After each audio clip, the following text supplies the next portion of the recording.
Okay.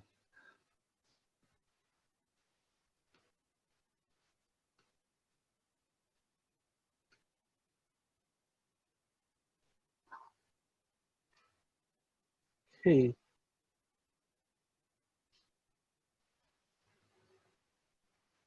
Okay. So capturing Milky Way in Singapore, as I mentioned just now, is very challenging because it's very light polluted in Singapore. So you must know basically how to do it if you want to try. So actually you can do it. Okay. The only thing that you must look out for, okay, is a day where there is totally no clouds on the sky that you want to take. Okay, so this is a very difficult, a very hard chance to come by in Singapore. So normally, if you go to a place with a nice, like no moon, all these things, very nice timing on this, but the sky is full with cloud, or maybe a little bit of cloud, also very difficult to shoot. You may not get what you want. Okay, and you also must hunt for places that's relatively dark in Singapore. But good thing in Singapore is that Singapore is quite safe. So uh, you can safely go out and at night in those dark places and not getting being have anything happen to you. Okay, the most what I did was in some places maybe there's a lot of wild dogs, so sometimes I'm a bit scared of wild dogs, so have to take care of have some weapons to chase away wild dogs. Okay, then relatively in Singapore, dark places is quite hard to find. Okay, and if you want to go to those dark places, I believe you need to have your own transport, like maybe you drive or you get Grab from someone.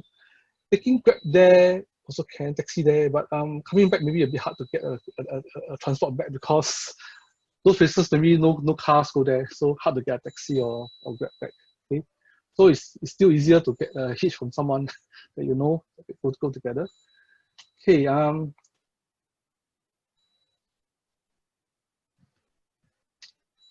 then one more thing to take note is that ideally there should not be any moon in the way of the Milky Way. Okay, because even though when the cases like there's a new moon, okay, the new moon may even appear within the Milky Way, so it make it impossible to capture the this Milky Way. So uh, so you must check out where will the moon be when the Milky Way rises, and also is there any full moon or this no full moon. So now currently I guess it's going towards full moon period. So these 2 weeks I don't think is a good chance to shoot Milky Way. Maybe a week after, maybe still better. Okay. Okay. So these two photos that I want to show here is that on the right, this was taken with a crescent moon, a new moon, just above my Milky Way. So you can see how badly it affects the Milky Way. I can't even see a very nice clear Milky Way in the photo. I can even a lens flare from the moon itself. Okay, so this is how difficult it is to shoot Milky Way even with a crescent moon. Okay, then for the one on the left is the one that I took in Boro.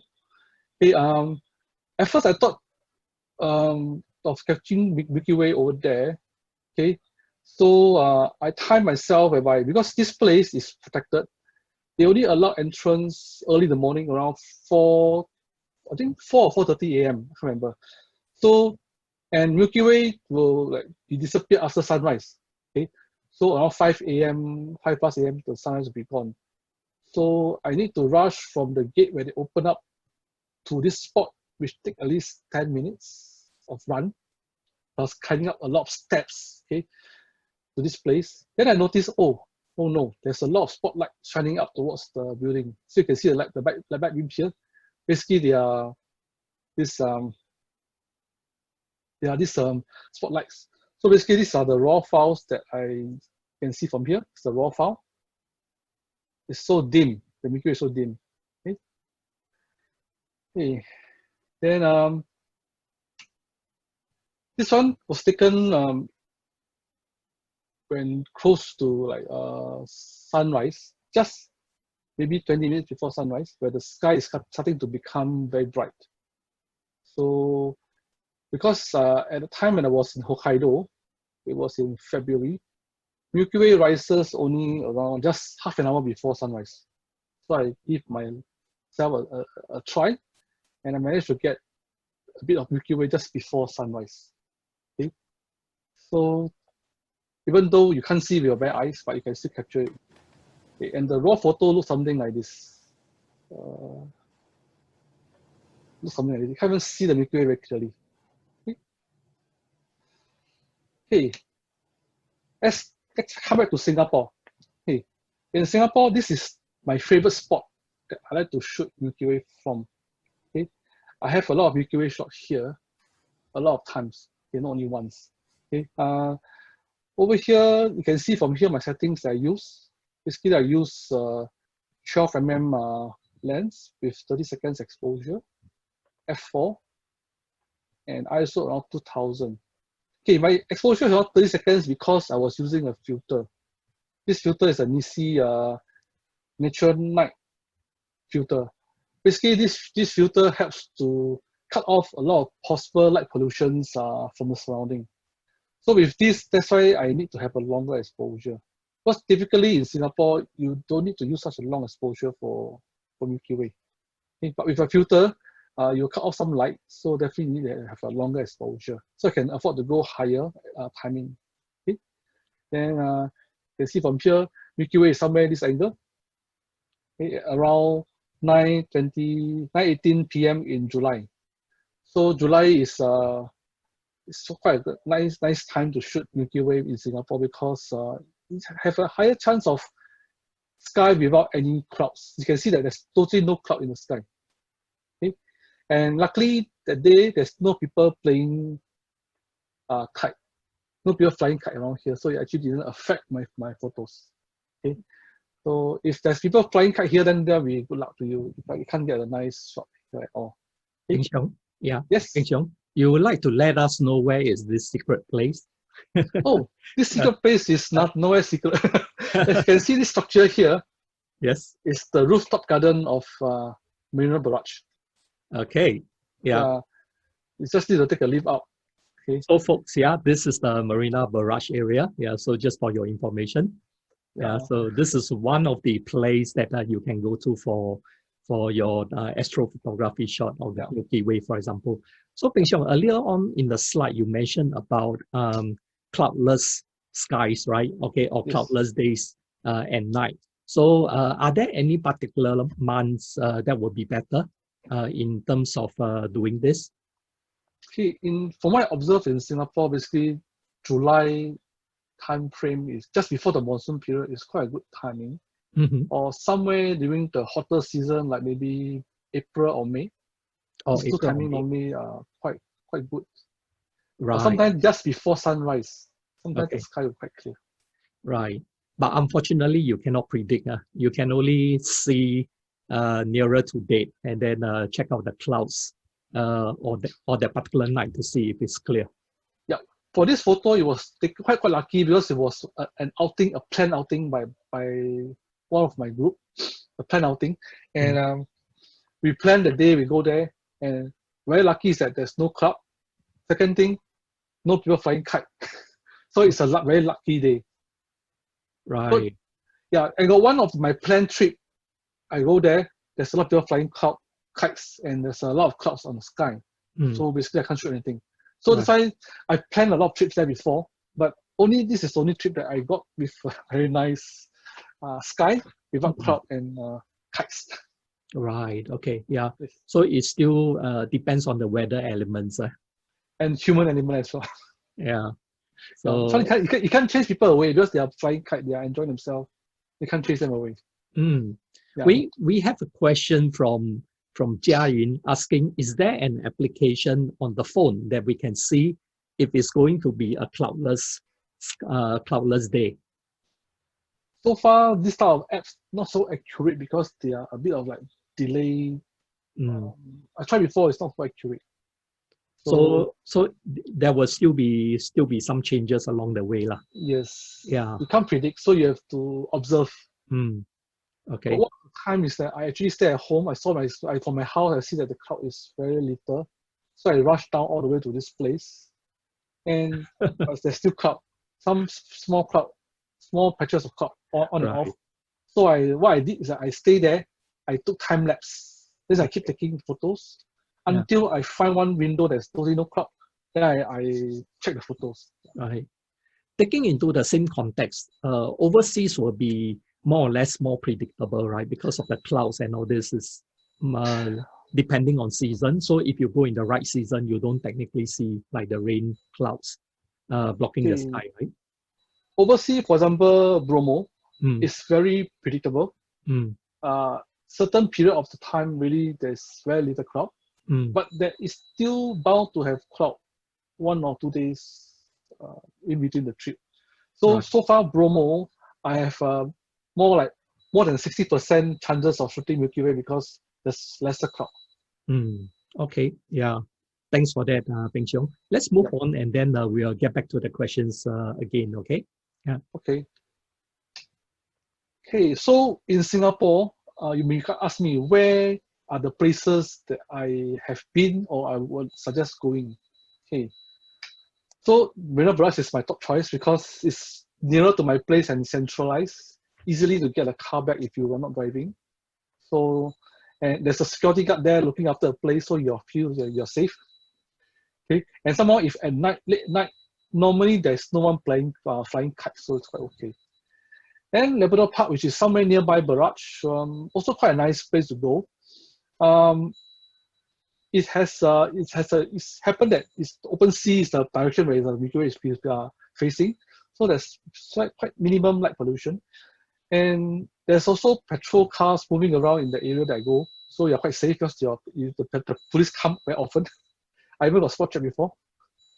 Okay, Sentosa is also it's a nice place to go because it's on the southern tip of the island, okay, where there's minimum light pollution as well.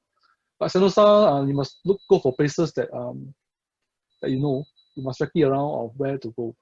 Okay, and Pulau Ubin, basically you have to take a boat and you may need to stay overnight because I don't think there's a boat coming back in between the night, so you have to wait for the next morning. So you have to find some time to like live there. And now it's the month of the ghost month in Singapore. So this cemetery may not be a nice chance to go because people may be burning incense there, so it may be like polluted. But other days maybe it's good because it's very quiet and dark. There's not much car there. So as long as you can find that there's no cloud, you can go there and try with maybe a nice tombstone with a foreground. Hey. And Lorong Halus. Lorong Halus, there's actually a few spots I can go through, like the wetland, the place with the red color bridge. Okay, it's a nice spot. But over there, a lot of mosquitoes. So must make sure you have enough mosquito repellent and wear long sleeve. Then along Halus, it's also quite near to this the Coney Island. The place is also quite dark. You can just maybe go there around there. And there's a few construction sites around there, so it's quite quiet and dark there as well.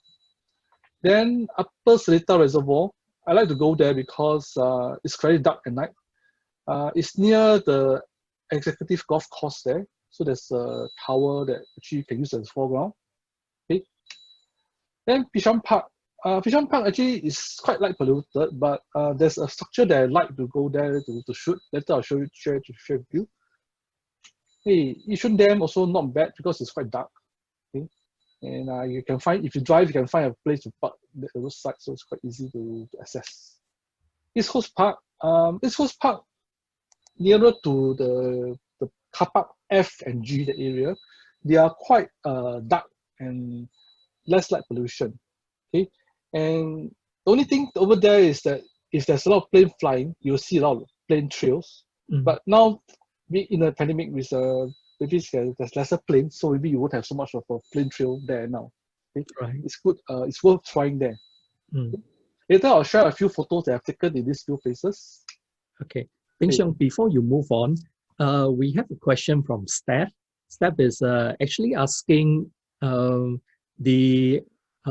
would there be actually, depending on the time of year, would there be any changes to the places that you can go, for astrophotography?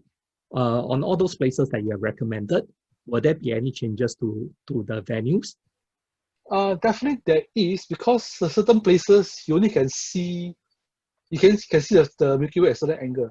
Mm, Okay, at a certain angle, you may not be able to see the Milky Way if you go to the same spot. But around the area, maybe you can look for a different spot that can see the Milky Way. You still can go to the same location, but maybe different foreground. okay, I see. For the Yep. benefit of our new friends here today, would you mind to tell us, say, for example, uh, is there like a window period that you can shoot astrophotography in Singapore or Milky Way in Singapore in that particular order?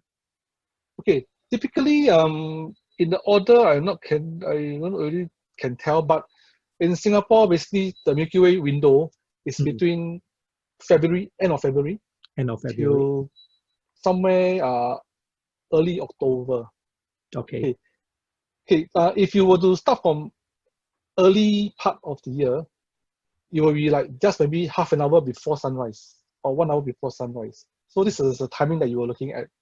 And normally the angle will be facing the southeast direction, which is this kind of angle. The Milky Way facing this angle, facing this angle. Okay, so this is the southeast direction. Okay, so when it comes to closer to the end of the year, like maybe September or October, the Milky Way basically you can see easily 1 hour after sunrise. Okay, so you in September, basically 1 hour after sunrise, the angle will be more vertical, like more 45 degrees up this way. Okay? right. And when it comes to late night, you'll be from the left to the right in the southwest direction. Okay? This angle in the southwest direction. So if you were to look for a place at that kind of timing, you must look for this angle. Okay? And in Singapore, it's more difficult to shoot the Milky Way when it's lower because there's too much light pollution. So it's always easier to shoot Milky Way when it's around 45 degrees or vertical. Right. These are the timing where it's best to shoot Milky Way in Singapore because you have lesser chance of light pollution. Mm. So is that towards the timing of earlier part of the night, like 9 something, or is towards the morning, like 3 o'clock in the morning? Okay, for now, September is September. Mm, If in September, coming September, basically by the time it reach around 3, 4 a.m., it should be in this angle already. right. Okay, it may be gone by the time it's sunrise. So Mm, so in September, basically this angle is around past midnight already, right. from the southwest direction for this timing. Okay. Yeah. Thank you, everyone. I hope that has given you a good insight into how the Milky Way will look like in Singapore. So, and also the timing and the period that you can go out to look for this. Okay. So the other Yep. thing is just the weather that you have to be aware of.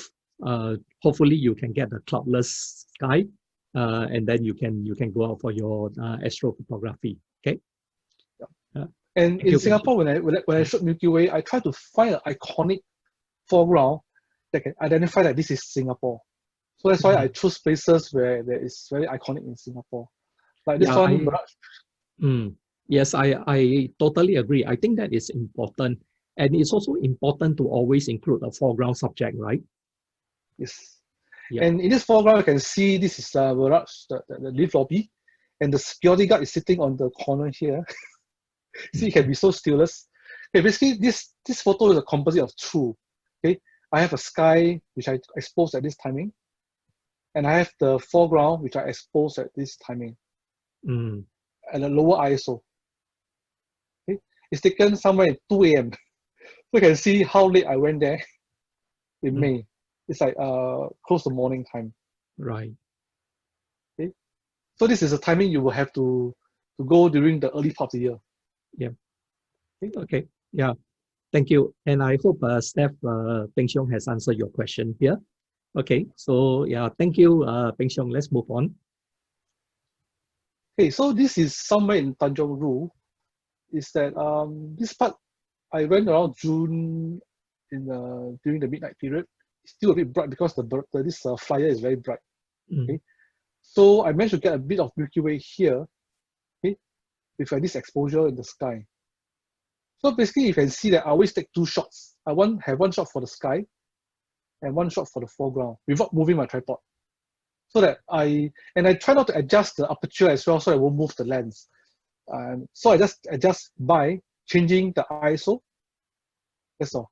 So basically, I leave everything same, timing, aperture. I just change the ISO to compensate for the exposure difference. So basically, the difference in the exposure is around 3 to 4 stops difference between the sky and the foreground.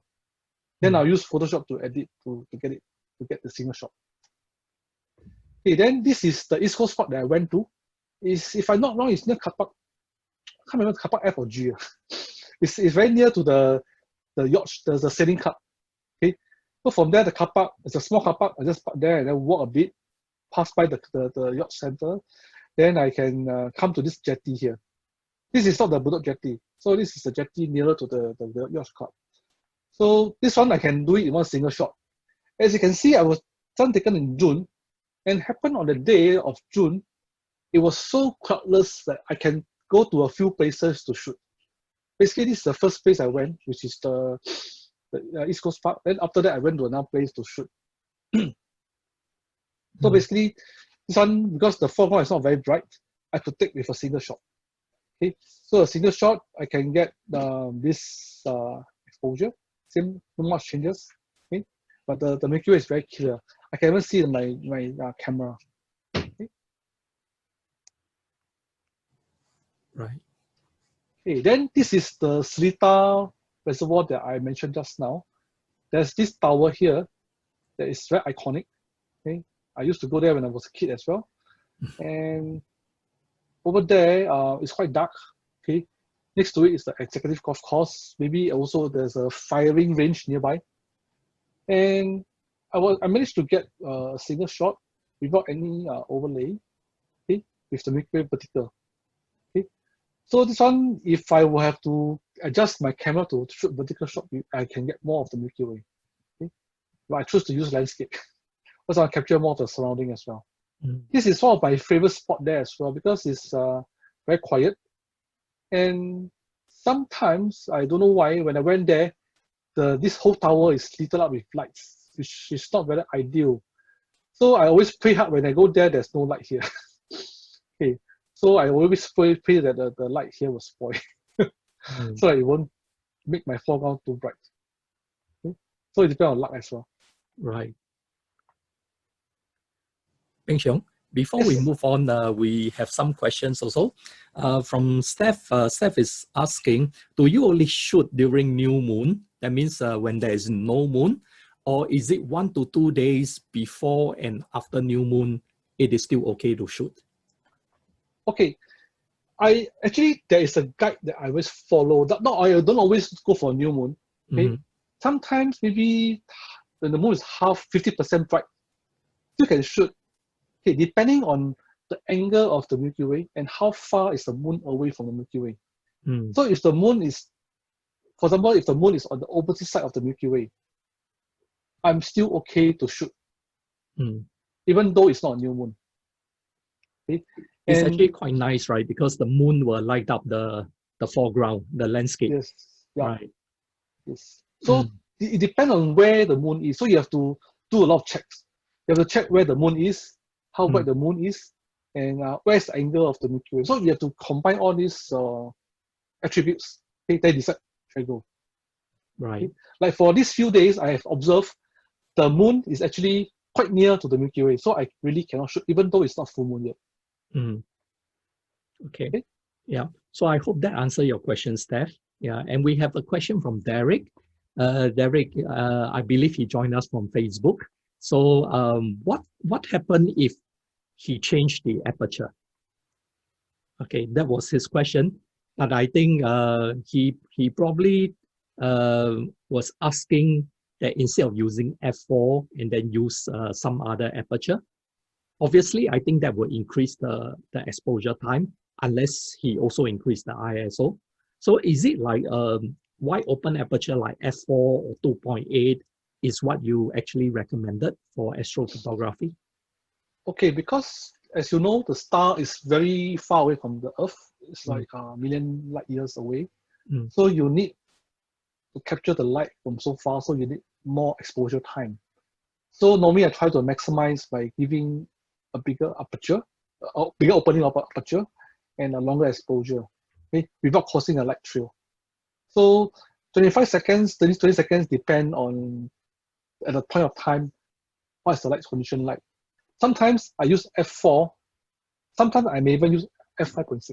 It depends on the overall light condition. But I try to, as much as possible, to use the widest opening that I can go with these settings. So you can play around, but f4 5.6 I find is quite okay. I didn't try to use f2.8 because sometimes it's a bit too bright. But if you f2.8, you can have a shorter exposure time. Shorter exposure. Yeah. Hope that answers your questions on the different aperture. Yeah, I so think it's basically not choice. Yeah, Derek is actually asking, is a different aperture for foreground and the Milky Way. Do you use that? Yeah, if it changed the different aperture for that. Okay, I try not to touch the aperture when I was taking the same shot of the same scene, so that I will avoid vibrating the camera. But sometimes if you were to touch the aperture, because my camera, the lens I'm using is a manual lens, so the aperture ring is on the lens itself. I can't change it on the camera, I can just change it on the lens. So by changing the aperture on the lens, it may affect my camera position a bit, very minute, which I experienced before. But if your camera aperture is on the camera itself, you can try changing without affecting the position of the lens on the camera.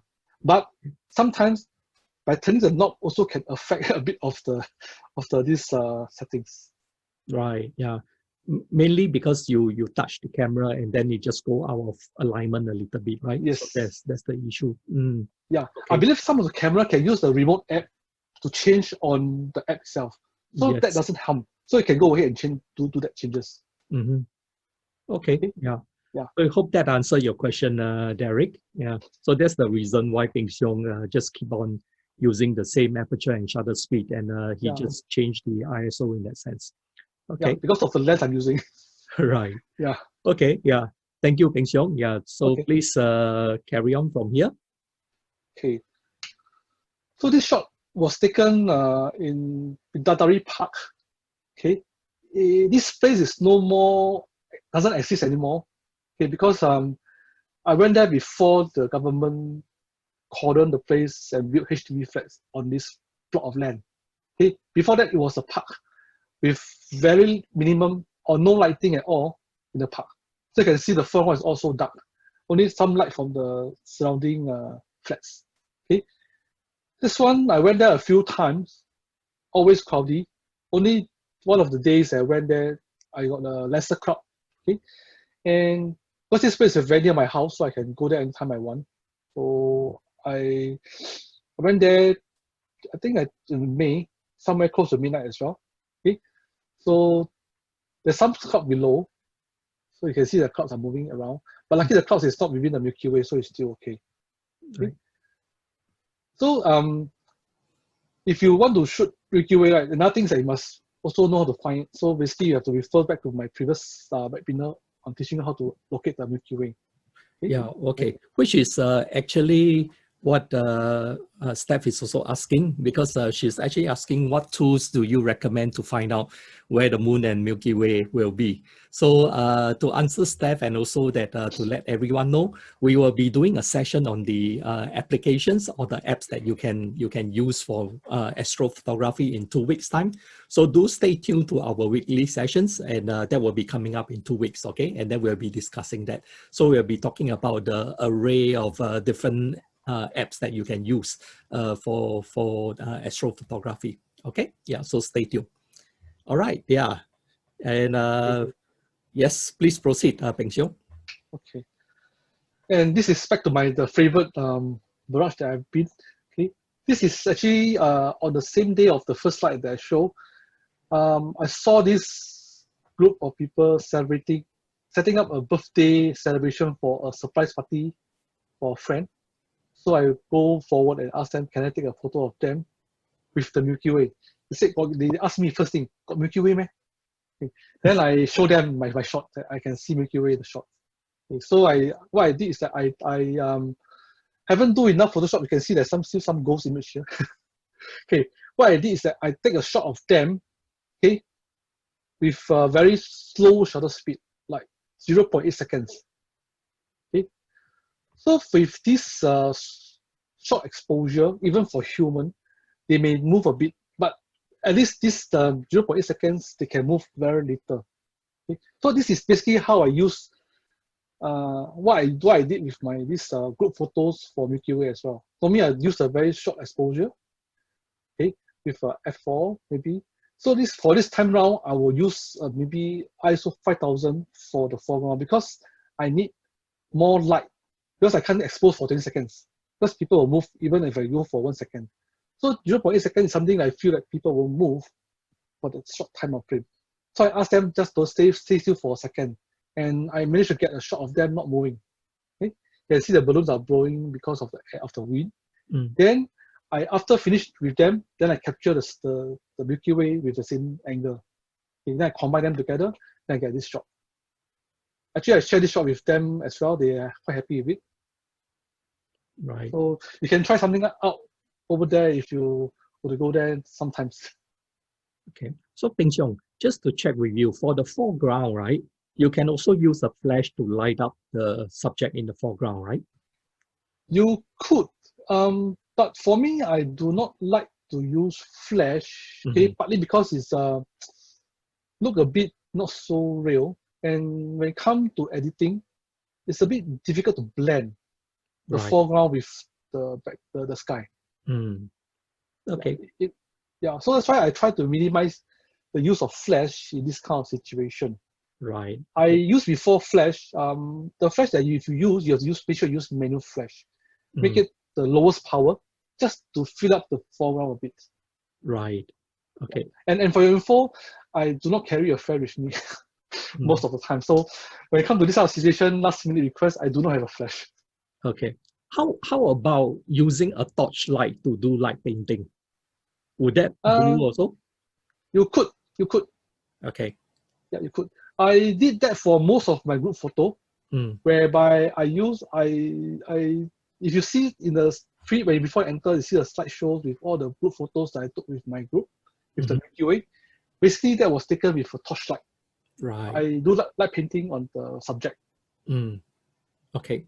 So thanks for sharing all these tips. I hope that folks, you all have got all these tips. And next time when you're out there doing this night shoot, you can actually also use your torchlight as the tool for light painting. You know, you can get some creative light expression over there. Okay. Yeah. But one thing to take care about torchlight is that because the white balance may be affected. So just be careful not to shine too bright a light. Use the dimmest light you can have on the torchlight to do. Okay. Yeah. Thanks for that tips, Peng Xiong. Okay. Let's move on. Okay. This is the two places that I went as well. Okay. This one, which is that Labrador Park. Okay, this is a beacon that is quite identical, quite iconic over there. It's a red color beacon. Okay, it's at one of the corner of the park. Okay, you can spot it quite easily if you go there quite often. And normally the Milky Way there, when I went there, is always vertical. Hardly to get a horizontal because always cloudy in the early part of the day. Only when you come to later part of the day, then you can get a vertical shot. And you can see that the foreground is so bright because there's spotlight shining on the device, on this beacon. So this one, I use the Nissin filter as well to shoot this one. Okay, so to minus the light pollution. Okay, and I have to take two shots, one for the foreground, one for the sky to have a balanced shot. Okay? Peng Xiong, can I check with you for this shot? Would you be able to use a gradual neutral density filter? You could try. Yeah, you could try. So that is also a way to basically balance the exposure between the sky and the foreground, right? Because the foreground will be very bright. Yes. For this, I use a single shot because when I use a new Nissin filter, right, basically it's enough to cut away most of the light, and I managed to get one shot without any overlay. Okay. Yeah. That would be the best. Yeah. Okay. Then for this one, I took it somewhere near Yishun Park. Okay, I went to Yishun Park, and this is I think where is the reservoir, the dam is. I think if I'm not wrong.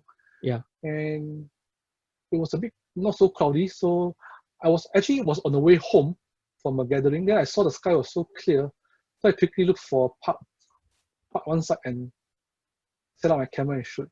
Okay, basically I carry my camera most of the time when I'm in Singapore in my car with a tripod, so I can shoot anytime whenever there's a chance. Okay. This was on my way home, and I saw the sky was quite clear, so I just parked at somewhere near Yishun Park, and I got this shot. So this is the body of water that is beside the MRT track, between Khatib and Yio Chu Kang, right?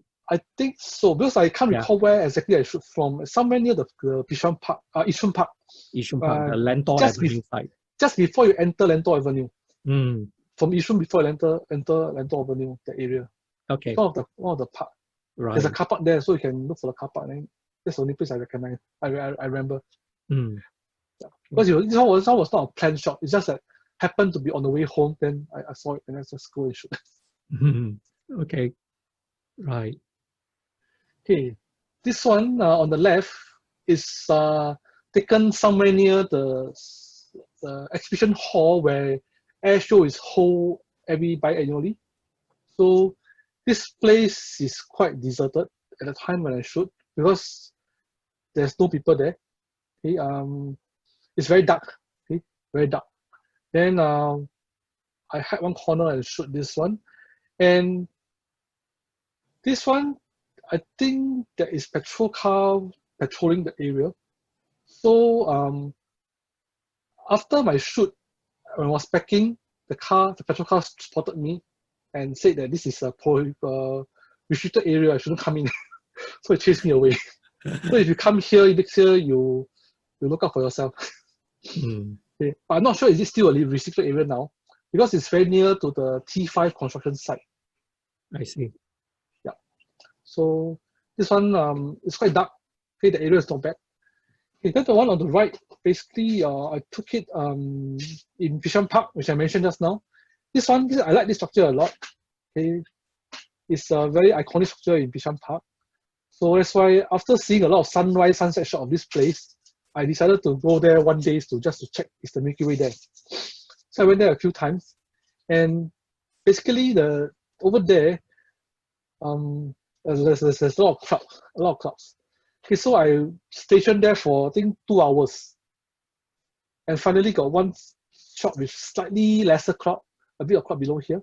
Okay, so while waiting, actually I took some time lapse of the photo to hopefully have one shot with less cloud. Okay, so sometimes if you were to shoot with a photo exposure, also good is that you can have lesser cloud movement in the photo. Right. And over here, there's also a lot of mosquitoes. Okay, so even so at this night, is yeah. So this is how the actual shot looks like. Okay, because you don't get this shot as a final. So basically, this is how it looks like when you got the first shot. Okay, it's basically you don't even notice there's a Milky Way in the shot. Okay, you can see faintly here. Okay, this basically I try to overexpose the photo, but not overexpose a bit, but not overexpose too much. Basically, you have looked at a histogram. Okay, so after you shot the shot, you edit in this raw editor in this Photoshop, you get some fine Milky Way here. Then you open up in Photoshop and you do some leveling, contrast, sharpening, and some hue adjustment. You can get a more clearer view of the Milky Way. Okay? So this is how it's taken. For example, if you look at this this photo taken with this raw, okay, basically if you look at the histogram here on the right, okay, the edge of the histogram is not being clicked off. So basically, when the photo is overexposed, right, you'll see that the right-hand side, the details are being clicked off. Okay, so sometimes I take the photo until just nice, just before it got clicked off. Okay, so this is the shot I use. Then in this raw editor, I will adjust the brightness until the histogram goes somewhere to the left or somewhere in the center, whereby I can see the Milky Way and all not so underexposed. So you can see that it's just before it become underexposed. Okay. Then in Photoshop, you edit further, you'll get all this. Okay, let me share with you the raw photo itself for you to judge for yourself how it's like. Okay. So this is the photo that I showed you just now in the first slide. Okay, you can't even see the Milky Way, right? You can only see a thin film of Milky Way here. Okay. Then after you adjust in Photoshop raw editor, you will see this nice Milky Way here, but with some lens flare and some dust.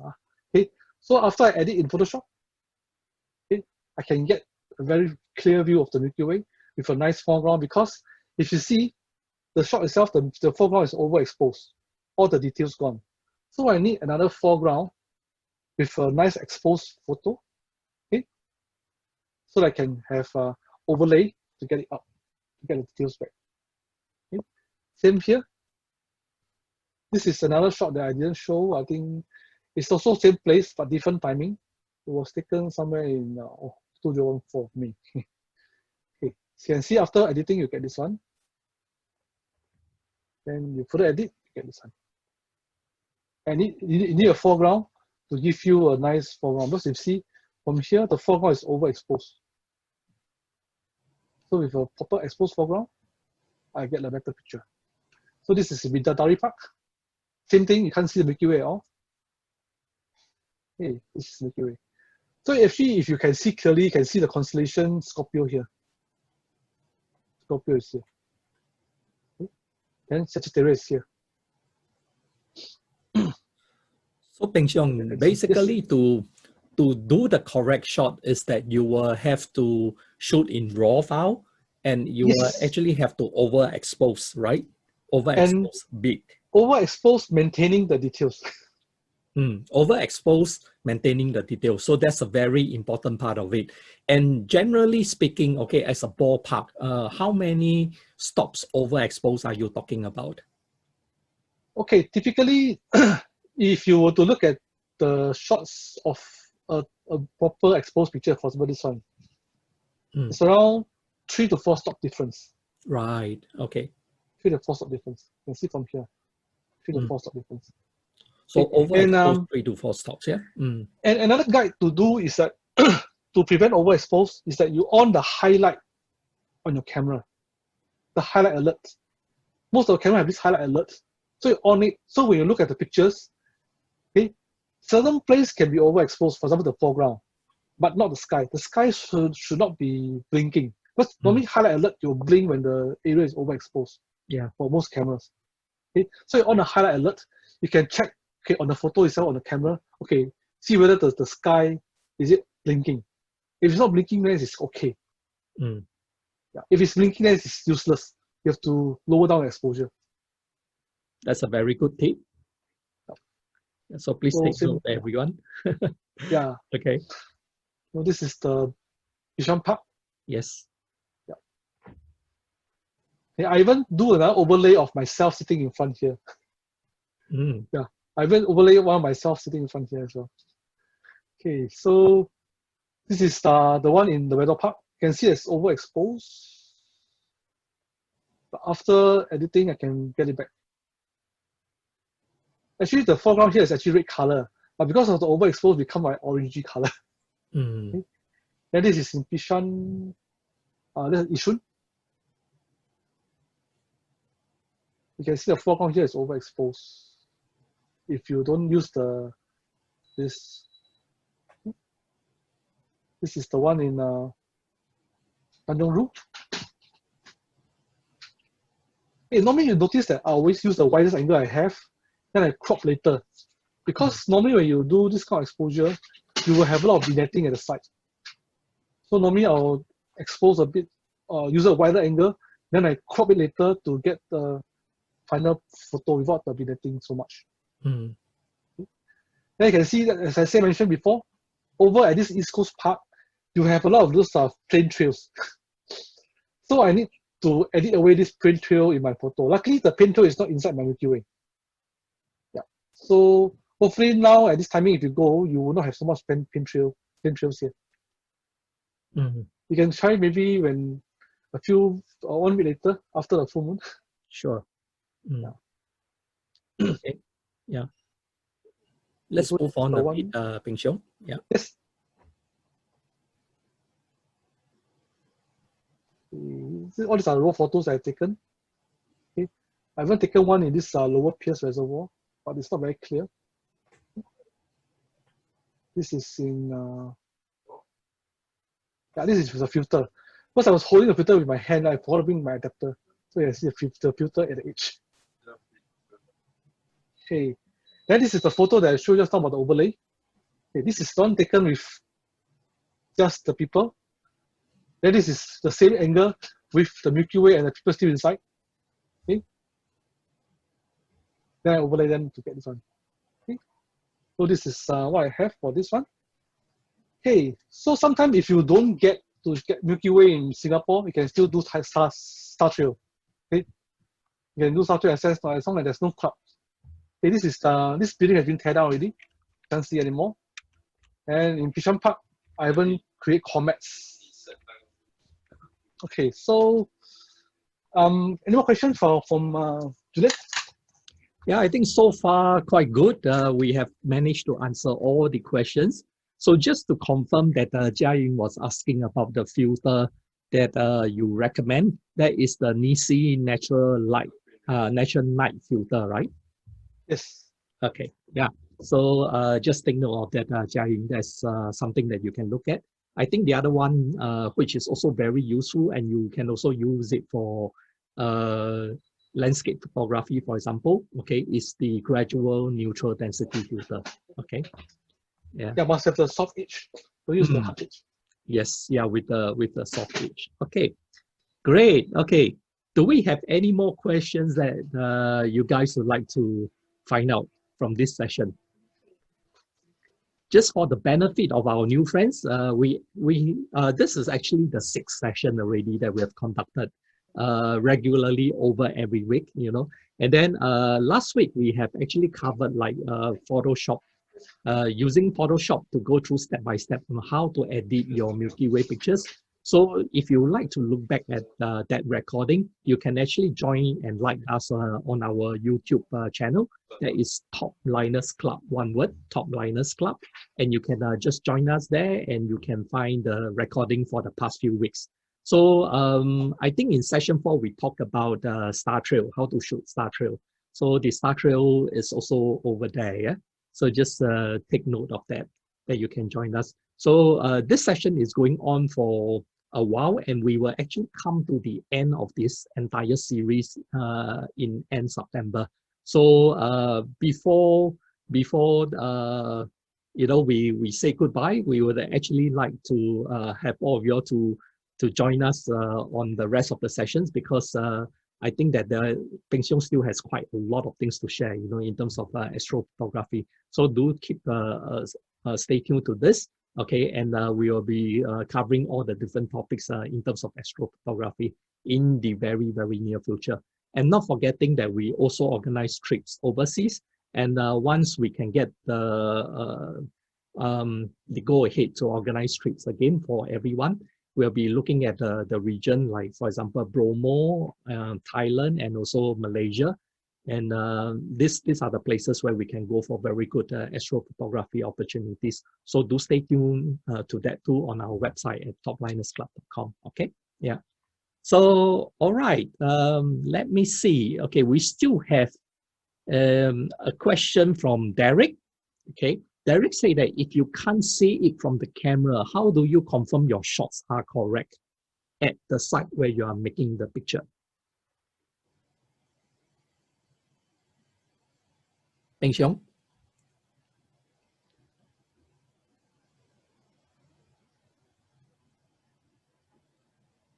Peng Xiong, can you hear me? Sorry, I mute myself just now. It's okay. Okay. Yeah, no problem. Okay. Yes. You typically normally when you shoot, right, you should be able to see a faint Milky Way in your shot. Not A so faint clear, but Milky a Way. faint Milky Way. But Mm. to confirm that you have the correct shot, the first thing, make sure it's not overexposed and it's sharp. Okay. Then next thing you must know, are you shooting the correct direction? So you Mm. must know how to spot the Milky Way. Basically, you must know where the constellation of Scorpio and Sagittarius is it in the direction you are shooting. So if your picture you can see the constellation of Scorpio and Sagittarius, then you're quite safe. Okay. So in 2 weeks' time, we'll be covering again on the applications for astrophotography, right? And that's the one that will help you to locate where the Milky Way is. Yeah. Okay. So do stay tuned to that, Derek. Okay. Yeah. And also the rest of you guys, not forgetting. Okay. So let's see. All right. I think we don't have any more questions that come in now. So thank you everyone for this session, and we wish you a great week ahead, okay? And remember to catch us again next week, okay? Next Sunday at 4 p.m. All right? Yeah, see you. Bye-bye. Thank you.